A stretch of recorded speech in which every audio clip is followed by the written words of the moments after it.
কারণে দলে নেওয়া হয়েছে শফিউলকে। চোট কাটিয়ে বাংলাদেশ দলে ফিরেছেন শফিউল ইসলাম।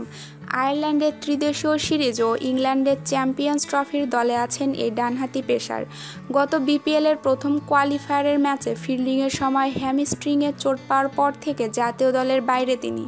বৃহস্পতিবার মাশরাফি বিন মর্তুজাকে অধিনায়ক করে ত্রিদেশীয় সিরিজের জন্য 18 সদস্যের ও চ্যাম্পিয়ন্স ট্রফির দল 15 সদস্যের দল ঘোষণা করেন প্রধান নির্বাচক মিনহাজুল আবেদিন নান্নু।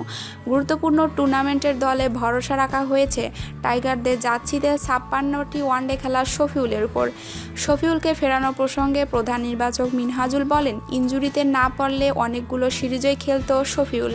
এখন ওর ফিটনেস খুব ভালো। ইংল্যান্ডের আবহাওয়া ঠান্ডা, ব্যাক টু ব্যাক ম্যাচ খেললেও সমস্যা হবে না। শ্রীলঙ্কায় গরম ছিল বলে আমরা তাকে পাঠাইনি। গত বছরের 6 ডিসেম্বর বিপিএলের প্রথম কোয়ালিফায়ারের ম্যাচে ঢাকা ডায়নামাইটসের বিপক্ষে ফিল্ডিংয়ের সময় হ্যামস্ট্রিংয়ের চোট পান খুলনা টাইটান্সের হয়ে খেলা শফিউল। পরে নিউজিল্যান্ড সফরে যেতে পারেনি, তার পরিবর্তে দলে আসেন রুবেল হোসেন। ফিট হলেও শ্রীলঙ্কা সফরে পাঠানো হয়নি শফিউলকে। ইনজুরির পর প্রায় 2 মাস পুনর্বাসন প্রক্রিয়ার মধ্যে ছিলেন শফিউল। ফিট হয়ে বিসিএল নিয়ে মাঠে ফেরেন। ঢাকা প্রিমিয়ার লিগে গাজী গ্রুপ ক্রিকেটার্সের হয়ে খেলছেন এই পেসার। আমাদের চ্যানেলটিকে যদি ভালো লেগে থাকে তাহলে অবশ্যই আপনার বন্ধুদের সঙ্গে শেয়ার করুন এবং ক্রিকেটের নিত্য নতুন নিউজ পেতে আমাদের চ্যানেলটিকে সাবস্ক্রাইব করুন। ধন্যবাদ সবাইকে।